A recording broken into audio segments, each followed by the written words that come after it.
Olá, amigos. Bom dia, boa tarde, boa noite para quem for assistir esse vídeo em qualquer momento. Bem-vindos a mais um vídeo do Grupo de Estudos Espíritas Ondas de Amor. Dessa vez nós vamos estar abordando uma questão bastante atual, inclusive no mundo de um modo geral, mas inclusive no meio espírita também, que é a questão do espiritismo e a sua relação com a discriminação e com o racismo, né? Nós vamos, então, estar discutindo isso preliminarmente e depois até indicando, na hora que o vídeo for postado, bibliografia para que as pessoas possam estar consultando e aprofundando os temas, né? Então, vamos lá, eu vou projetar aqui o nosso slide. Isso aqui. Muito bem. A questão da relação do espiritismo com a discriminação e o racismo está explícita, né? Em várias discussões, em várias questões que, no passado ou na atualidade, o movimento espírita se defrontou, né? Uma delas está aqui nessa faixa, né? A alma não tem cor, né? Já houve épocas em que se questionava se a população negra tinha alma, não é? Se questionava se a mulher tinha alma, por exemplo. Isso alguns séculos atrás. Então, é uma questão que interessa, sim, o Espiritismo, até porque o Espiritismo trata de questões que têm a ver com a lei de sociedade, com a lei de justiça, de amor e de caridade, que tem a ver com a nossa convivência, não é, com a sociedade. Então, nós vamos seguir. A questão do racismo, no Brasil e no mundo, né, elas têm se expressado principalmente em relação às consequências que têm atingido a população negra, né? E aqui no Brasil nós tivemos uma questão muito forte em relação à população negra por conta da escravidão e enfim, as consequências que isso trouxe, mesmo depois da libertação. E o movimento negro tem, nas últimas décadas, aí, não é, trabalhado bastante isso, envolvendo a ideia de uma consciência negra, né, na necessidade de se ter uma consciência da questão do racismo e da discriminação que sofrem, e como que isso pode ser superado, e tem sido atacado de diversas maneiras, né? E em particular, hoje em dia existe uma consciência, assim, que já invade vários setores, né? Grande parte da massa humana, de que não basta não ser racista, mas é importante que a gente seja antirracista, né? Quer dizer, ser contra a manifestação do racismo, contra as ideologias que fundamentam o racismo, e não simplesmente não ser pessoalmente contra o racismo. O modo de superar seria por essa atitude mais positiva, e não só passiva, né? Uma das marcas importantes aí desse movimento foi a, a, a, o Dia da Consciência Negra, né? O Dia da Consciência Negra, ele acabou nascendo de uma articulação do chamado Movimento Negro Unificado, que existia em São Paulo, e que em 1978, no seu congresso, propôs o dia 20 de novembro como o Dia da Consciência Negra, né? Esse dia coincide com o dia da morte do Zumbi do Palmares, né? Aquele líder negro que lutou no século XVII contra o racismo, contra a escravidão, no caso, né? Essa foto que está aqui é de um monumento ao Zumbi dos Palmares que existe lá na Bahia. E só em 2011 é que, de fato, esse dia foi reconhecido como Dia Nacional da Consciência Negra pela Lei 12.519. Então, isso é importante e tem a ver muito com aquilo que a gente encontra muitas vezes em obras espíritas, ou em palestras espíritas, ou em lives, né, que tocam de uma maneira ou de outra esse tema, a questão da raça, do racismo, né? Então a gente começaria analisando essa questão e perguntando, bom, mas o que é raça? O que a gente entende por raça hoje em dia, em particular, né? O que é raça? Ah, será que existem raças selvagens? E será que existem raças selvagens e raças civilizadas? Quem estudou as obras de Kardec deve estar lembrando aí trechos de obras dele em que há menções a raças selvagens e raças civilizadas, né? E racismo? O termo racismo é mais recente, é mais do século XX, né? E que ganhou grande impacto agora no século XXI também. Na verdade, não se falava em racismo na época de Kardec, no sentido que a gente entende hoje, né? Então, será que Kardec, olhando pelo século, pelo nosso ponto de vista atual, do século XXI, será que Kardec era racista? É uma coisa que nós espíritas temos que nos questionar, né? No sentido de verificar se nós, sem querer ou querendo, estamos compactuando com alguma coisa que hoje é entendida de uma outra maneira, talvez mais arejada. Mas será que era mesmo? Bom, o fato é que nós tivemos, no ano de 2007, em particular, um processo que foi movido contra as editoras espíritas, não é?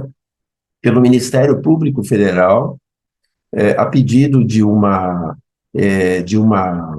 grupo antirracista da Bahia, e o Ministério Público Federal chegou ao ponto de querer proibir a venda, a divulgação e a venda das obras de Kardec. Né? Nem todo mundo sabe disso, né? Mas isso é público, né? E por conta disso, as editoras, muitas editoras, na época, acabaram chegando a um acordo, né? E assinaram um TAC. TAC é um termo de ajustamento de conduta, muito comum aí nos processos do Ministério Público, né? E por conta disso, aqui embaixo tem até o número, né, disso, muitas editoras daquela época, em 2007, a Federação Espírita Brasileira, a do Estado de São Paulo, o Centro Espírita Leão Denis, Fundação Espírita André Luiz, Editora M, Instituto de Difusão Espírita de Araras, Petit, editora, Livraria Allan Kardec, editora, que é a LAC, e a Editora Cultural Espírita, a Edicel, né, acabaram assumindo isso, e para que as obras pudessem continuar sendo distribuídas, elas acrescentaram, em geral, no final da obra, uma nota explicativa. Então, quem adquiriu versões depois de 2007 vai achar no final das suas obras uma nota explicativa, que é a mesma nota, em que se esclarece com argumentos mais do que suficientes, né, o fato de que o espiritismo não tem nenhuma característica racista, né? O espiritismo em si não tem nenhuma, não promove, não incentiva e não aceita nenhum tipo de racismo, né? Mas isso teve que ser explicado, e foi explicado com uma série de argumentos que tem a ver com a própria doutrina. Mas de onde nasceu essas questões, né? O Ministério Público Federal apontou dezenas de pontos que seriam sugestivos de uma interpretação racista. Veja, não foram poucos, né? Então, essa nota, de alguma maneira, tentou explicar isso. Nem todo mundo conhece essa nota também, né? Então pode ter tido efeito para alguns e para outros não, mas, de qualquer forma, foi o que aconteceu, né? E, em particular, a gente colocou aqui algumas passagens que foram incluídas ali naquele grupo e que podem dar origem a uma má interpretação. Por exemplo, no capítulo 11 da Gênese, no item 39, quem tiver aí a Gênese pode conferir, né? Dizendo assim, olha, do ponto de vista fisiológico, certas raças apresentam tipos particulares característicos, que não permitem atribuir-lhes uma origem comum. Há diferenças que não são, evidentemente, o efeito do clima, pois que os brancos se reproduzem nos países dos negros sem se tornarem negros, e reciprocamente. Então, está dizendo que as diversas raças, que então eram entendidas aí no mundo, não deveriam ter uma origem comum, quer dizer, deveriam ter origens separadas, diferentes, né? Essa é uma questão que, por exemplo, já há algumas décadas se sabe que não é verdadeira, né? Já se sabe que todos os seres humanos tiveram origem, tiveram um ancestral comum. Isso já foi descoberto aí pelo avanço da biologia e da paleontologia, né? Tiveram um ancestral comum e, na verdade, todas as espécies tiveram lá atrás, bilhões de anos atrás, um ancestral comum também. Então, diferentemente do que se pensava na época de Kardec, hoje se entende que que todos os seres vivos tiveram, sim, uma origem comum, em particular os seres humanos também. Mas continua Kardec. Hoje se sabe que a cor do negro, hoje na época dele, provém de um tecido particular subcutâneo distintivo dessa espécie. Também essa compreensão evoluiu também, não é necessariamente um tecido, mas, enfim, há outras explicações aí para essa coloração, né? Diferença de coloração. Por isso é preciso considerar as raças negras, mongólicas, caucásicas, como tendo sua origem própria, tendo nascido simultaneamente ou sucessivamente em diferentes partes do globo. Então, segundo essa ideia que Kardec expõe, e que expõe porque era uma noção que uma parte da ciência aceitava na época. Ele não está expondo só uma ideia dele, ele está expondo um consenso da ciência com os dados que se tinha na época que aceitava que essas raças teriam tido origens diferentes. Aí ele continua, seus cruzamentos deram origem às raças mistas secundárias. Os caracteres fisiológicos das raças primitivas as primeiras, né, são índice evidente de que elas provêm de tipos especiais. Então, veja, aqui já há uma noção que foi superada do ponto de vista dos conhecimentos da ciência. Natural, não é? A gente não pode querer que a ciência do século XIX, do século XVIII, do século XVII, tivesse permanecido igual no século XX e XXI, né? Houve progresso em várias coisas. Então, alguns pontos Kardec fazia, tinha a boa iniciativa de comparar o conhecimento sobre o mundo espiritual e as suas consequências com as noções da ciência, coisa que a igreja cristã na época não fazia e não admitia, né? Então, ele teve a boa iniciativa de fazer essa comparação, de cotejar, e, por esse cotejamento, muitas das noções tradicionais religiosas foram questionadas. O Espiritismo, naquele momento, questionou muitas das noções que se aceitava para aqueles que seguiam a tradição religiosa da época, né? Mas, por outro lado, ele estava colocando a ciência moderníssima da época dele, mas que hoje já evoluiu em vários aspectos, nesse aspecto biológico, antropológico, paleontológico, né? Então, logicamente, olhando por hoje, nós já sabemos que não há raças na humanidade, né? A análise do DNA no projeto Genoma, né, na virada do século XX para o XXI, mostrou que as diferenças entre os diferentes povos que existem no mundo são menores do que alguns por cento só, o que não é suficiente para caracterizar esses grupos como raças diferentes. Então, na verdade, hoje a ciência, a biologia evolucionista, né, aceita que existe só uma espécie, a nossa espécie humana, e que o que há são etnias diferentes, né? Grupos diferentes, com culturas diferentes, com características de adaptação física diferentes, mas não uma raça especialmente. Todos são humanos, né? Continuamos a análise dessas passagens sugestivas. Então, isso seria uma manifestação de racismo? Talvez uma pessoa que não conhecesse o Espiritismo e fosse tomar contato no século XXI, né, com essa passagem, poderia achar que sim, que é algo de manifestação racista. Um outro escrito muito interessante do Kardec está na Revista Espírita de abril de 1862. E ele falando de uma ciência da época dele, chamada frenologia. Então, o artigo chama-se Frenologia Espiritualista e Espírita. E ele diz assim, Ele diz, manifestando aquilo que essa ciência aceitava. Assim como organização física, os negros serão sempre os mesmos. Como espíritos, trata-se, sem dúvida, de uma raça inferior, isto é, primitiva. São verdadeiras crianças, às quais muito pouco se pode ensinar. Então, veja a noção que se tinha nessa época, né? Eis porque a raça negra, continuando o artigo, enquanto raça negra, corporalmente falando, jamais atingirá o nível das raças caucásicas. Mas na qualidade de espírito é outra coisa. Pode tornar-se e tornar-se-á aquilo que somos. Aquilo que somos. Ora, Kardec era francês, ele era europeu. E existia no século XIX, quase em todo o século XIX, uma visão de que a civilização era um privilégio dos europeus. A modernidade, a civilização, o desenvolvimento era um privilégio dos europeus. E que os outros grupos humanos que existiam no mundo, as outras raças, né, eram inferiores, porque não tinham atingido o que eles julgavam o nível de civilização que os europeus tinham.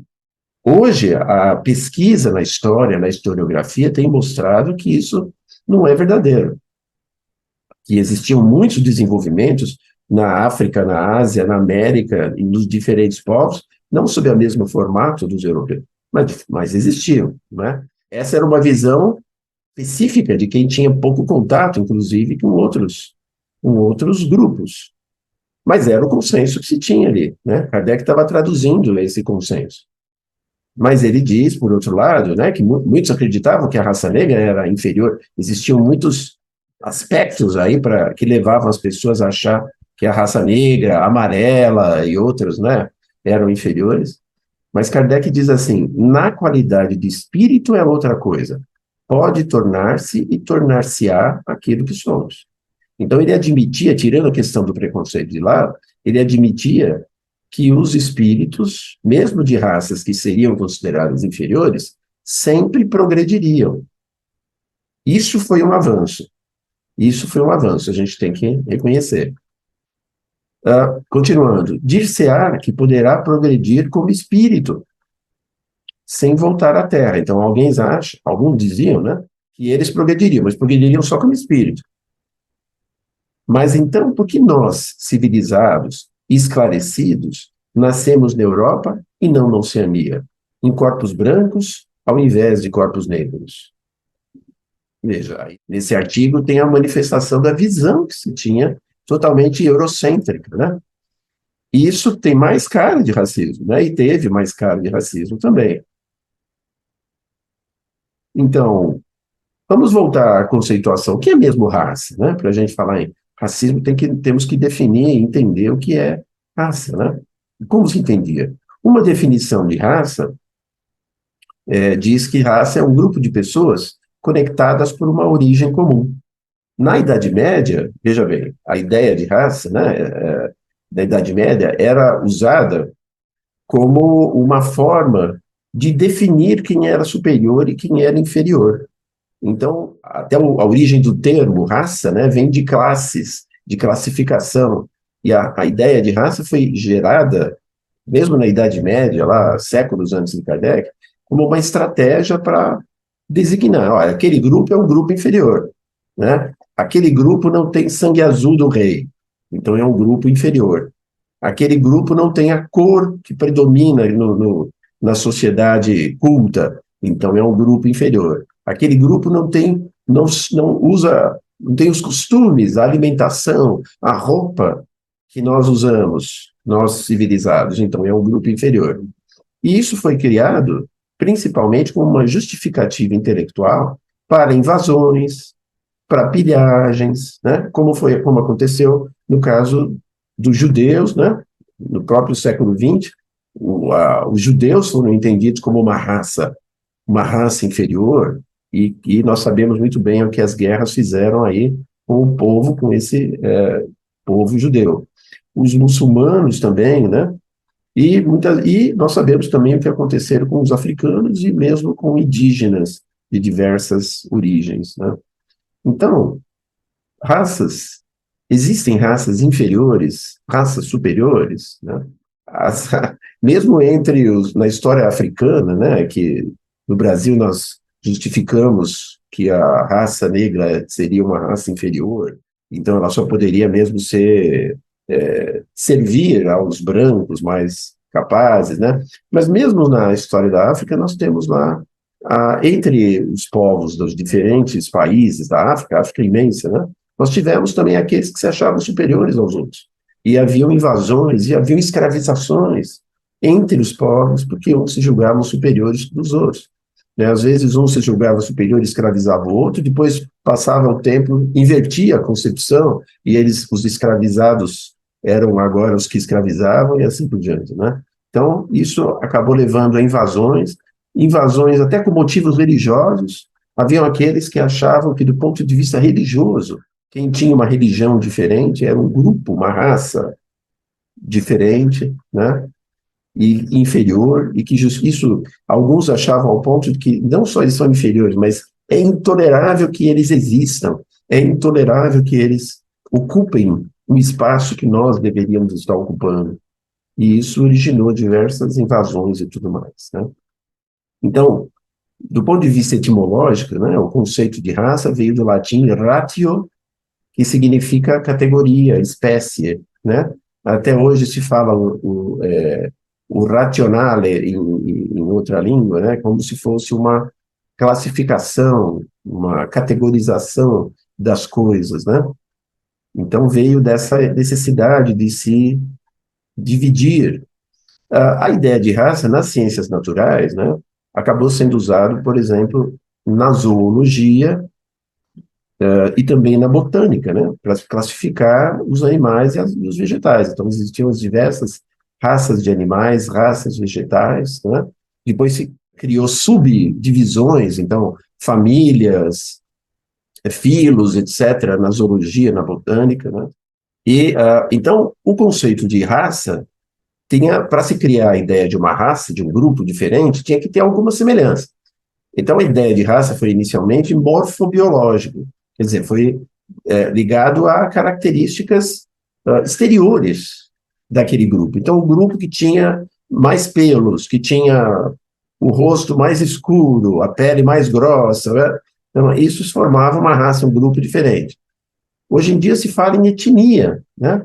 É bem mais interessante a questão da etnia, porque a etnia tem uma característica não morfológica, biológica, mas sociocultural.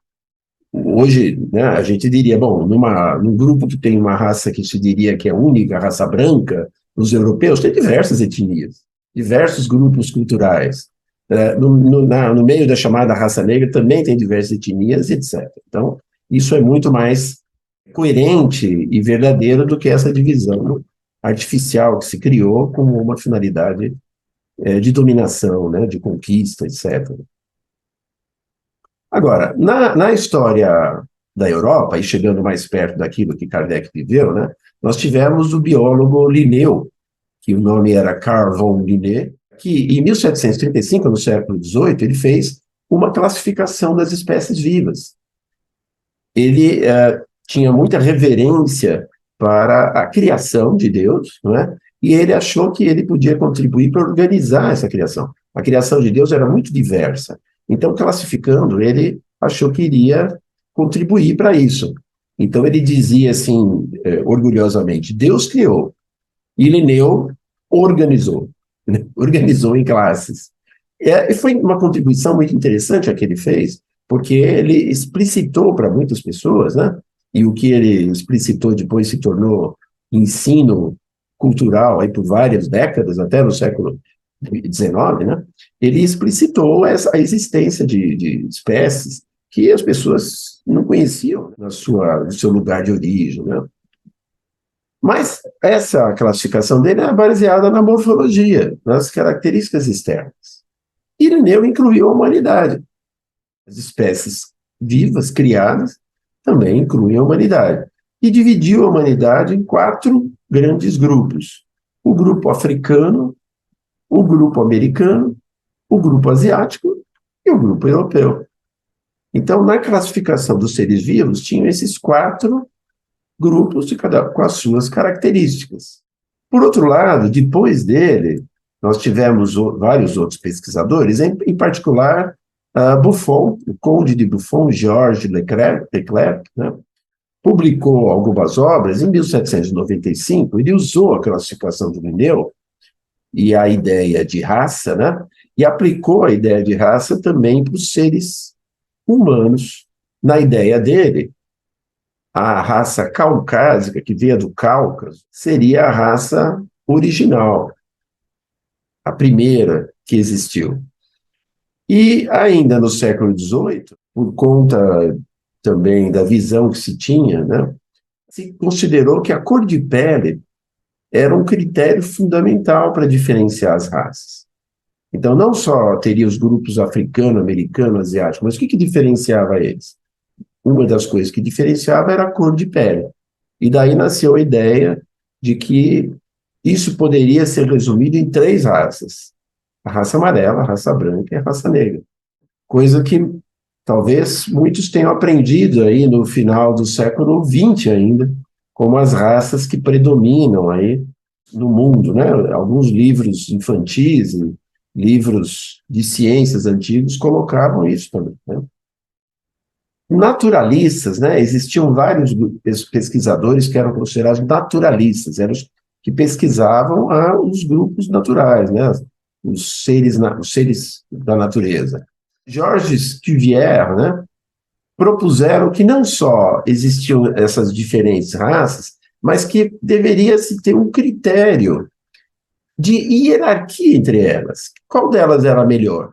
E aí ele propôs que essa hierarquia seria pela parte biológica, como seriam os seus corpos, a composição biológica, mas também as qualidades culturais, as qualidades intelectuais, as qualidades morais e as psicológicas. Mas quem estabelecia essa hierarquia eram os europeus, e se baseava no que eles conheciam sobre todas essas outras características culturais, morais, psicológicas dos outros grupos. Então, ele dizia assim, olha, os negros, onde a gente acha os negros? Dizia ele. Eles podiam ser observados só nas tribos primitivas da África, ou então nos escravos, né, que foram trazidos para as Américas, né? Por exemplo, no Brasil já existia escravidão desde o século XVI. Então, no século XIX já tinha ali 3 séculos de escravidão. Então, é aí que a gente vê os negros. Então, seria uma raça inferior, dizia o Cuvier. E o Cuvier era um naturalista e também um geólogo, né, que teve um papel bastante importante aí nas descobertas das camadas geológicas e tudo mais, né? Mas tinha essa visão. E observadores que viajavam para alguns lugares diziam que era evidente, eram indiscutíveis as diferenças entre a civilização moderna e culta da Europa e os hábitos, costumes e os limites culturais e tecnológicos dos povos africanos. Era evidente que os europeus eram mais evoluídos, né? Eram superiores. Aí, no século XIX, então, se acrescentou outros critérios, além da cor, também critérios morfológicos. Então, falou, não, mas espera aí, vamos olhar com mais detalhe. Mas também, olha aqui, a forma do rosto é diferente. A forma do lábio, não é só a cor. A forma do crânio é diferente, é maior, menor, mais desenvolvido, o queixo, o nariz. Tudo isso é diferente e também pode, de alguma maneira, compor essa classificação. Então, eles estavam tentando aperfeiçoar aquela classificação e incluir outras características, né? Características culturais, morais, psicológicas das raças, da forma que eles conheciam. E, com isso, aí já mais no século XX, o conceito de raça acabou migrando das ciências naturais, que olhavam aí os lados biológico, aparente, e foi também para ciências sociais. E aí já as ciências sociais, analisando esse lado cultural, intelectual, psicológico, né, falavam já em diferenças entre povos. e entre sociedades, não mais só entre raças, mas entre povos, países, sociedades, ainda querendo categorizar, mas já ampliando a visão. É importante, né, a gente considerar que na época de Kardec existiam algumas ciências que eram ciências consideradas bastante válidas e que foram consideradas avanços no conhecimento da natureza. Por exemplo, Lavater, né, Johann Caspar Lavater, em 1778, fundou a ciência da fisiognomia. A fisiognomia seria a arte de conhecer a personalidade, o caráter das pessoas pelos traços fisionômicos. Então, os traços fisionômicos dariam uma maneira não só de se classificar, mas talvez de indicar qual era o caráter daquela pessoa. Que tipo de personalidade ela tinha pelo tipo de marcas, pelo tipo de formas do rosto em particular, né? Isso se chamou a gente fala em fisionomia, a fisionomia que a gente usa hoje vem dessa ciência, que era considerada ciência, a fisiognomia, criada por Lavater ainda no final do século XVIII. Uma outra ciência que foi criada também no fim do século XVIII, que estava em pleno vigor no século XIX, foi a frenologia, que foi motivo daquele artigo de Kardec, né? A frenologia que foi fundada por Franz Joseph Gall, a frenologia de Gall. Então, em 1796, ele desenvolveu a frenologia, e a frenologia ela seria, né, uma ideia, uma teoria, que poderia determinar o caráter, as características da personalidade e até o grau de criminalidade de uma pessoa pela forma e as protuberâncias do crânio, da cabeça. A forma do crânio indicaria se a pessoa tem uma tendência maior ou menor à criminalidade. Essa ciência, durante um certo tempo, ela foi adotada pela criminalística, né? Pelas ciências do direito, da criminalística, e ela é estudada hoje como no ponto de vista histórico, mas houve quem fizesse pré-julgamento das pessoas por essa análise do crânio, da cabeça, né? Então, aqui a gente tem uma figura, né, de um possível mapa da cabeça, né, que teria sido, enfim, elaborado pelos adeptos da fenomenologia e que indicavam as partes do crânio que seriam responsáveis pelas faculdades da alma. Então, qual a parte seria responsável pela imaginação, pela inteligência, pelo sentimento, pelo amor, pelo ódio, não é? Que partes da cabeça, do crânio, e mais em particular do próprio cérebro, seriam responsáveis por isso? Ela teve uma grande influência na primeira metade do século XIX. Hoje em dia, essas ciências não são mais levadas a sério. Elas são consideradas como pseudociências. A biologia evoluiu muito, né? E mostrou que isso não tem a ver como indicativo de caráter, de personalidade, mas teve uma influência muito séria na época de Kardec. A tal ponto, embora a frenologia tenha sido proposta no fim do século XVIII, só em 1831 foi fundada a Sociedade Frenológica de Paris. Na mesma época em que, em 1833, foi fundado o Instituto Histórico de Paris. Quer dizer, a Sociedade Frenológica é uma das N sociedades científicas que foram fundadas ao longo do século XIX, em particular em Paris, que era o centro cultural do mundo. Então, foi fundada por quê? Porque era considerada uma ciência. E Kardec, na época, em 1831, com os seus 20 e poucos anos, né, estava entusiasmado com a ciência da frenologia também, além de estudar educação e ter a prática como professor, etc., ele também queria conhecer um pouco mais sobre o caráter das pessoas. E ele chegou a ser, em certa época, secretário da Sociedade Frenológica de Paris. Então, Kardec conhecia essa ciência e por isso que depois ele vai colocar lá na Revista Espírita, né, décadas depois, ele vai colocar uma discussão sobre essa questão. Depois, né, algumas décadas depois, mas ao longo dos anos 30, 40, Charles Darwin fez as suas pesquisas como naturalista, né? E em 1859 ele publica A Origem das Espécies, como conclusão à análise que ele fez. Quer dizer, ele foi um dos poucos que viajou pelo mundo inteiro e observou as espécies, não simplesmente teorizou sobre elas, né? Observou e propôs que as espécies se formariam e sobreviveriam, e outras não sobreviveriam, pela chamada seleção natural, né? As mais aptas sobreviveriam. Darwin se referia ao caráter biológico, as mais aptas biologicamente, às mudanças climáticas, às mudanças de alimentação do local, sobreviveriam. E isso é que daria a evolução das espécies.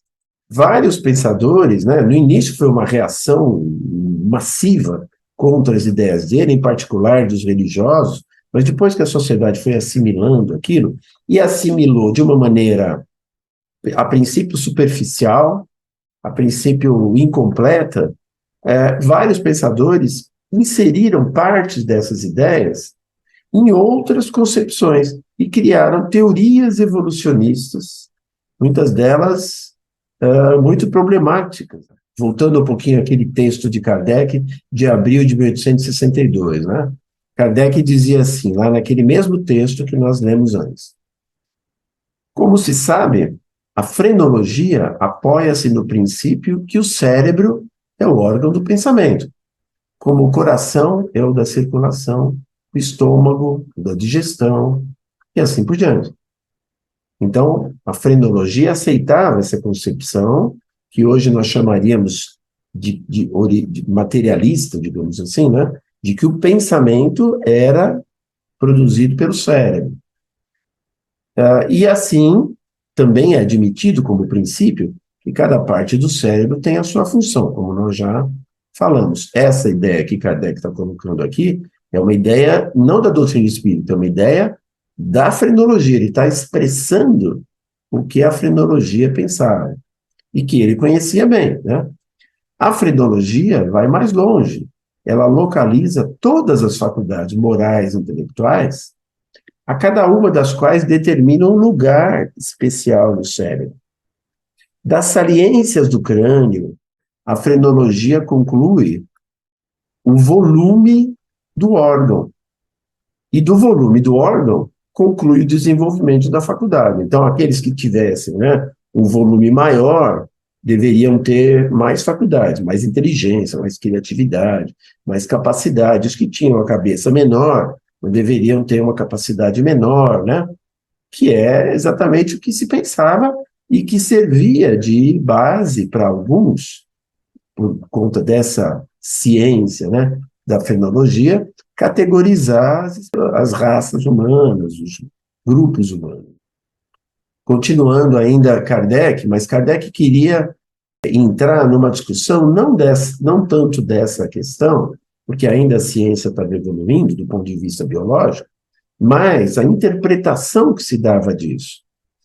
Então ele diz assim, de início, dois sistemas radicalmente antagônicos dividiram os frenologistas em materialistas e espiritualistas.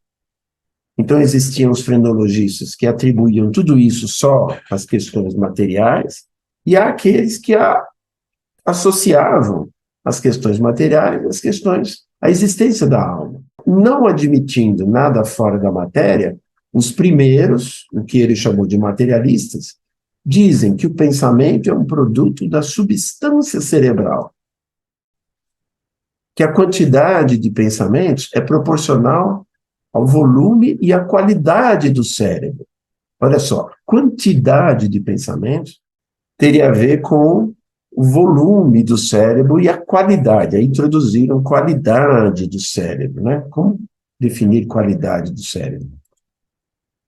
Os espiritualistas, os frenologistas espiritualistas, ao contrário, dizem que os órgãos não são a causa das faculdades, mas os instrumentos das manifestações das faculdades.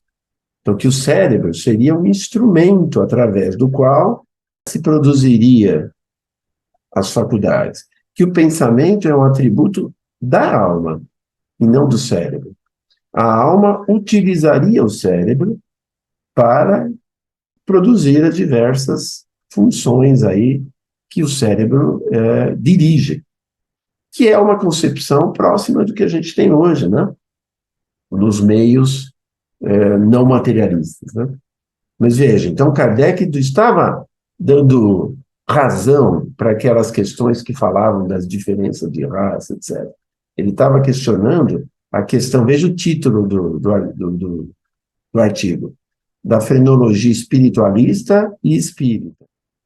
Mas não foi só a frenologia, os primeiros frenologistas, como Gall, né, que falavam a respeito disso, mas Kardec, por exemplo, na Revista Espírita de agosto de 1863, fala de um outro autor da época, conhecido como Jean Renaud, que Kardec até considerou como precursor do espiritismo, e que dizia que a frenologia provou que o organismo cerebral é um teclado. Olha, interessante isso, teclado. Kardec não estava falando de computadores, né? Ele estava falando de teclado da época, de instrumentos como piano, pianola, etc., né? A serviço do princípio inteligente para a expressão das diversas faculdades. Pois, contrariamente à intenção de Gall, seu fundador, que era materialista, né, ela serviu para provar a independência do espírito e da matéria. Então, ele aqui estava dizendo que o Jean Renaud, nesse artigo, foi a favor dessa tese espiritualista, né? De que o cérebro era um teclado. Os espíritos manipulavam o cérebro para produzir as diversas faculdades do ser humano. Veja que é uma outra visão, né?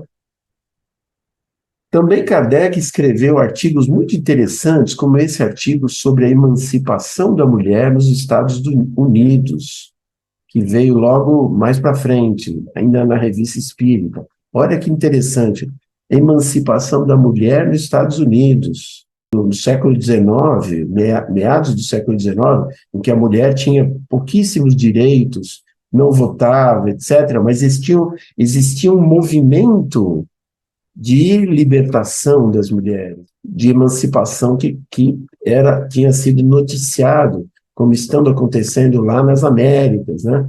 E Kardec, então, antenado com isso, comenta, olha lá, nesse artigo, os privilégios de raças têm sua origem na abstração que os homens geralmente fazem do princípio espiritual, para considerar apenas o ser material exterior. Olha só, que ele já está mostrando uma outra visão, né? Da força ou da fraqueza constitucional de uns, de uma diferença de cor em outros, do nascimento na opulência ou na miséria, da filiação consanguínea, né? Nobre ou plebeia, concluíram, ele está falando alguns, concluíram por uma superioridade ou uma inferioridade natural. Então, por essas diferenças externas, né, ou de nascimento, ou de consanguinidade, né, alguns usaram isso para categorizar quem era superior ou inferior. Foi sobre esse dado que estabeleceram suas leis sociais e os privilégios de raças.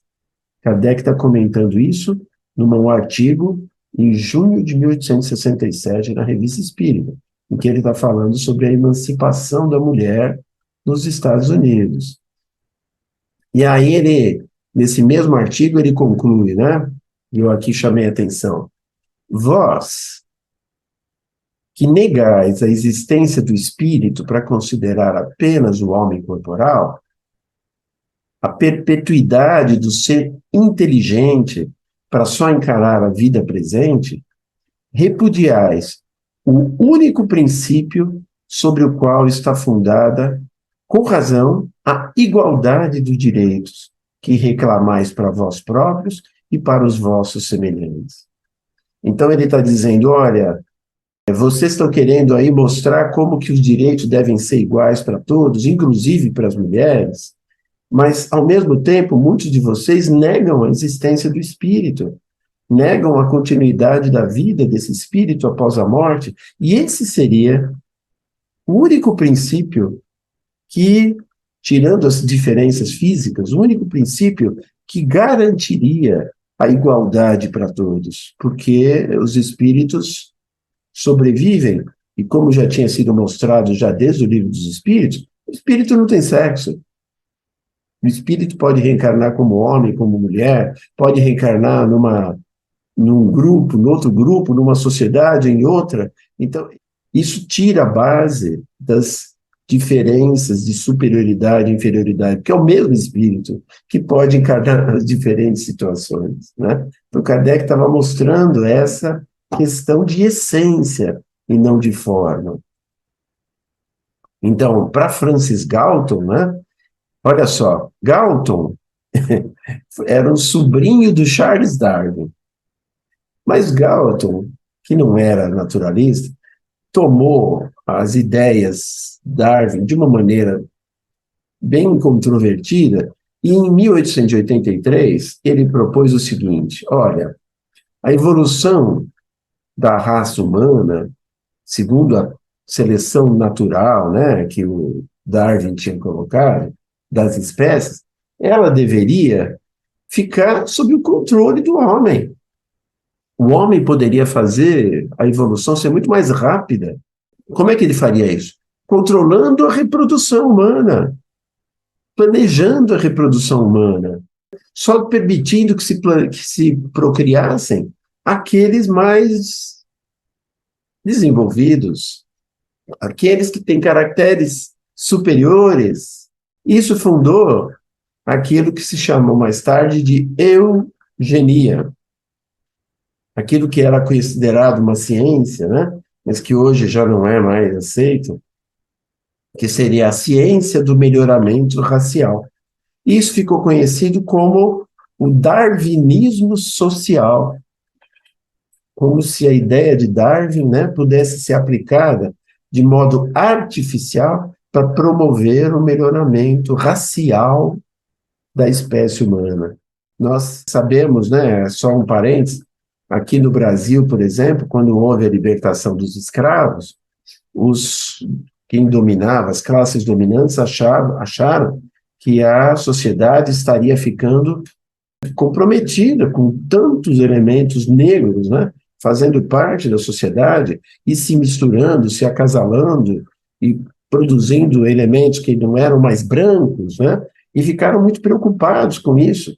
E aí, pensando nessa visão de eugenia, falaram, não, nós precisamos de novos trabalhadores, os negros agora não podem mais ser escravizados. Bom, mas esses trabalhadores não podem mais ser negros. E o governo, então, abriu as portas à migração de elementos europeus, né? Elementos, em particular, brancos, que vieram aqui colaborar e colaboram até hoje, né?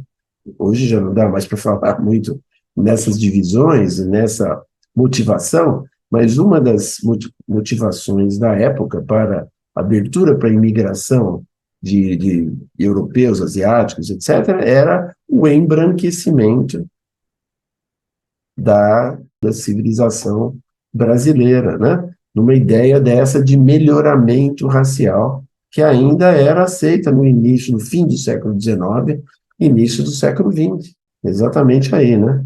Foi em 1888 que foi libertado os escravos. Veja que essa ideia do Galton estava aí nos meios científicos, né? O Conde de Gobineau ainda ele foi mais avante, né? Em 1885 ele defendeu, né, a superioridade dos brancos mesmo em relação às outras raças.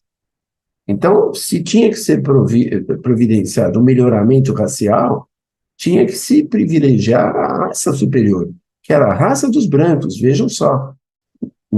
Aqui nós estamos falando de uma época pós-Kardec, né? Nessa concepção, a raça de origem branca, a raça ariana, supostamente original e mais pura, então se aceitava que a raça original era a ariana, né? Essa que deveria dominar, porque ela era, sem dúvida, né? Achavam aquela que tinha uma inteligência maior. Isso configurou o que se chamava o racismo, aí começou a aparecer essa terminologia, né?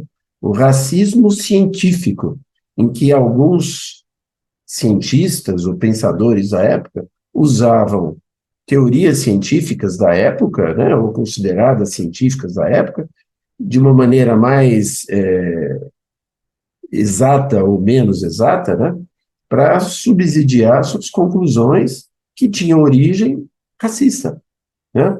E ele dizia mais, ele dizia, olha, a miscigenação racial, quer dizer, a mistura de raças, essa mistura é o maior entrave ao progresso. As raças não deveriam se misturar. Veja só. Essa ideia da raça ariana superior, não é? Nós sabemos aonde levou, né? Aonde levou e que foi usada aí como um dos argumentos a favor de todos aqueles movimentos que estiveram aí envolvidos das guerras mundiais que vieram depois. Nós sabemos muito bem a que problemas humanos isso trouxe. Então, justamente do século XIX, essas teorias evolucionistas, né, que foram adaptadas aí das ideias darwinianas, acabaram sendo usadas para nortear políticas de Estado e políticas expansionistas ao longo do século XIX. Serviram para justificar práticas de dominação imperialista, que obviamente nas raças consideradas, nos povos considerados inferiores. Na Ásia, na África, na América Latina, na Oceania, se distorcia dados e se divulgava esses dados de uma maneira distorcida para convencer a população europeia, aumentando o preconceito contra os povos desses continentes, e aí justificando aquilo que aconteceu, né? Por conta da industrialização, a Europa precisava de matérias-primas, esse era um fato, e matérias-primas que não existiam no seu território. Então, eles tinham que explorar outros territórios em busca dessas matérias-primas. E isso subsidiou, fortaleceu a corrida colonialista. Então, por exemplo, aqui nós temos um mapa, né, do colonialismo em 1800, veja lá, né? Então, nós temos aqui, por exemplo, o Reino Unido, e que aqui aparece como aqui essa cor meio marrom clara, né? Que se expandiu não só do próprio Reino Unido, aqui na Europa, mas também parte aqui do que hoje seria o Canadá, né? Mas também invadindo parte aqui das Guianas, parte da África, né? Nós sabemos na Índia também, e parte aqui da Indonésia, né? Que foram, então, colônias do Reino Unido. A França também teve colônias na África, também aqui na Europa, na América, perdão. A Rússia aqui expandiu seu império aqui através do Estreito de Bering aqui no Canadá. A Espanha, né, que se expandiu e aqui nós sabemos e se transformou em colônias grande parte aqui da América do Norte, Central, da América do Sul. Então, tudo isso aconteceu com base em interesses comerciais, interesses econômicos, principalmente, mas se criando um subsídio filosófico, né, pseudo-filosófico, para poder embasar isso aos olhos da população. Então, tudo era necessário. Em Portugal, aqui com a colônia do Brasil, 1800 ainda, né, a maior colônia de Portugal. E já quando nós vamos, por exemplo, para 1900, um século depois, né, nós temos aí a reversão disso em vários locais, mas o aprofundamento em outros, né? Então, se o Brasil, por exemplo, em 1900 já era livre, assim como a Rússia, essa coloração do Brasil, da América do Sul, era dos países já independentes, mais independentes. Por outro lado, nós vemos aí fortemente o Reino Unido, né, tendo se expandido para toda a Oceania, para toda a Índia, para grandes partes aqui da África, né, e para também para o Canadá, né, o Reino Unido se expandiu para o Canadá e até hoje, né? Então, isso era com base no quê? Com base nessa noção de que era importante estar submetendo, eram povos inferiores, enfim, aqui toda a África subdividida entre vários países da Europa, nessa concepção de que eram povos inferiores. Então, veja quais eram os povos que foram explorados, os povos, né, de maioria negra, aqui a Oceania, que tinha uma parte de maioria negra, mas também amarela, né, a Índia, o continente americano, aqui na Norte América. Então, veja que teve consequências, né? Allan Kardec, voltando ao princípio, era um pensador do século XIX, antenado com as conquistas e concepções da ciência da sua época. Não há nenhum indício de que ele tenha discriminado qualquer indivíduo ou grupo de origem negra ou qualquer outra, quer antes dele estar pesquisando o espiritismo, quer depois. Não há nenhuma evidência de que ele tenha tido atitudes racistas. Hoje, racismo tem a ver também com atitudes racistas, né? Ele defendia o que a ciência da época defendia e não podia ver o futuro.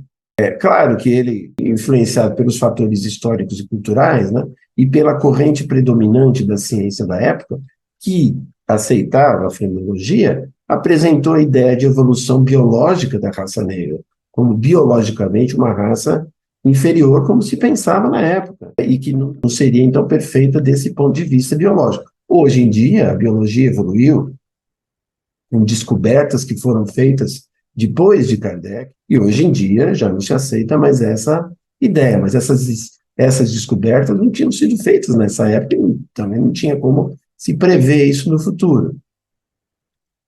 Veja como Kardec tinha outras preocupações. Do Livro dos Espíritos, por exemplo, na pergunta 361, no item faculdades morais e intelectuais, né, e a influência do organismo, ainda refletindo aquela concepção da frenologia, Kardec perguntou para os espíritos: de onde veio para o homem as suas qualidades morais, boas ou más? Porque era a ideia da frenologia, que viria do cérebro. Os espíritos responderam: são as do espírito que está nele encarnado. Então, os espíritos disseram: essas qualidades morais não vêm do cérebro, vêm do espírito. Quanto mais puro esse espírito, mais o homem é propenso ao bem. Veja que essa discussão estava no cerne da ciência da época. E os espíritos manifestaram a ideia de que não. Isso quer dizer que a ciência mudou por conta disso? Não. Isso quer dizer que o espiritismo trouxe uma visão diferente da ciência daquela época. Pode-se induzir, na pergunta 370, Kardec volta à questão, né? Pode-se induzir da influência dos órgãos uma relação entre o desenvolvimento dos órgãos cerebrais e o das faculdades morais e intelectuais? A frenologia não dizia isso? Quanto mais desenvolvido o cérebro, melhores faculdades morais e intelectuais, né? E ele diz: não confundais o efeito com a causa. O espírito tem sempre as faculdades que são próprias. Assim, não são os órgãos que dão as faculdades, mas as faculdades que impulsionam o desenvolvimento dos órgãos. Então, as faculdades mais desenvolvidas espiritualmente dão um impulso para o desenvolvimento, o comportamento dos órgãos. Isso vai ser explorado por Kardec depois também em A Gênese, anos depois. Veja que em 1861 e 62, né, Kardec fez algumas viagens para ver como é que o espiritismo estava se expandindo nas outras cidades, porque ele morava em Paris, né? E ele foi, inclusive, convidado para ir conhecer grupos espíritas que estavam se formando ao longo da França, na Bélgica. E ele, então, fazia as viagens e depois ele contava na Revista Espírita. Ele até depois publicou um livro, né, que é Viagens Espíritas, em 1862, em que ele narrou isso. Esse é um livro pouco conhecido do movimento espírita aqui no Brasil, mas muito interessante. E aí, nessas viagens, além do lado pesquisador e escritor, Kardec mostrava o seu lado de palestrante, de quem fazia discursos, né? Num banquete em Lyon, Kardec, então, em Lyon era uma cidade de muitos operários, né? E o movimento espírita de Lyon, naquela época, era majoritariamente de operários. Então ele dizia assim, o espiritismo, restituindo ao espírito o seu verdadeiro papel na criação, constatando a superioridade da inteligência sobre a matéria, faz com que desapareçam naturalmente todas as distinções estabelecidas entre os homens, conforme as vantagens corporais e mundanas, sobre as quais só o orgulho fundou as castas e os estúpidos preconceitos de cor. Então, veja, em 1861, aquele outro artigo que nós vimos falando da fenologia é de 1862. Então, veja, Kardec definia os preconceitos de cor como algo estúpido, fundado no orgulho. Então, a posição dele é nítida. Ele não estava defendendo o preconceito. Ele sabia, ele achava isso estúpido. Ele estava refletindo, mostrando no artigo o que a frenologia pensava e buscando um fundamento atrás das diferenças, aquilo que nos assemelhava, não aquilo que nos diferenciava, que era o espírito, né? Então, no século XX, como nós sabemos, né, as hierarquias raciais foram sendo desafiadas por novas teorias, as teorias aí sociais, antropológicas, já estavam enfatizando outras coisas, estavam enfatizando a importância da cultura para compreender as diferenças grupais, as etnias, e não tanto as diferenças fisiológicas, né? Então, alguns sociólogos foram descartando o conceito de raça já na antropologia em favor do conceito de etnia. Mas no final do século XIX, até as ciências naturais, né, a biologia, quando concluiu o mapeamento do genoma humano, mostrou, primeiro, que a nossa diferença do genoma, do DNA, até para as espécies símios, é muito pequena, é da ordem de 5% ou menos, né? Mas que entre os seres humanos, essa diferença era da ordem de poucos por cento, às vezes menos de 1%, mesmo nas etnias mais afastadas e com costumes diferentes, e que então apenas existia uma única espécie, a espécie humana. Então nós precisamos ter isso claro, esse desenvolvimento das concepções, e não adotar a explicação que a ciência da época de Kardec dava, mas mostrar que no fundamento, Kardec buscava o fundamento espiritual, que era aquilo que nos assemelhava a todos os seres humanos, né? Então, aqui estão as referências, tanto daquele artigo de Kardec, quanto dos capítulos do Livro dos Espíritos, da Lei de Liberdade, Lei de Igualdade, né? Aqui alguns artigos interessantes publicados por Macedo, que explica bem a influência da frenologia no Instituto Histórico de Paris, né? Questão da raça e como é que aquilo influenciava como ciência naquela época. E há um artigo muito interessante de Mendonça, né, no Jornal de Estudos Espíritas, falando sobre Allan Kardec, a ciência e o racismo. Então, com isso, nós tentamos aqui desenvolver um pouquinho esse diálogo, né, entre o espiritismo e as concepções científicas da época, como é que elas, de alguma maneira, davam subsídios para se diferenciar as diferentes raças, né, grupos, categorizando, e como que isso foi usado depois de uma maneira, digamos, criar preconceitos, fomentar preconceitos na população, na tentativa de justificar questões econômicas, questões imperiais, né, e de dominação de outros povos.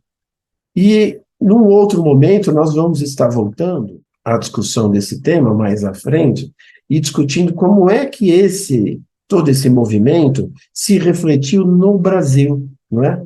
Como é que os brasileiros, no final do século XIX, e em particular os espíritas, receberam o espiritismo e como que isso afetou a dinâmica aqui racial e de etnias aqui no Brasil, como é que isso afetou o próprio desenvolvimento do espiritismo no começo do século XX? Isso é importante para a gente compreender, para a gente raciocinar sobre o que nós estamos hoje fazendo com o nosso movimento espírita na atualidade. Mas é isso, nós terminamos aqui. Muito obrigado aí àqueles que assistiram, façam seus comentários para que a gente possa estar refletindo juntos e nos vemos aí numa próxima edição. Até!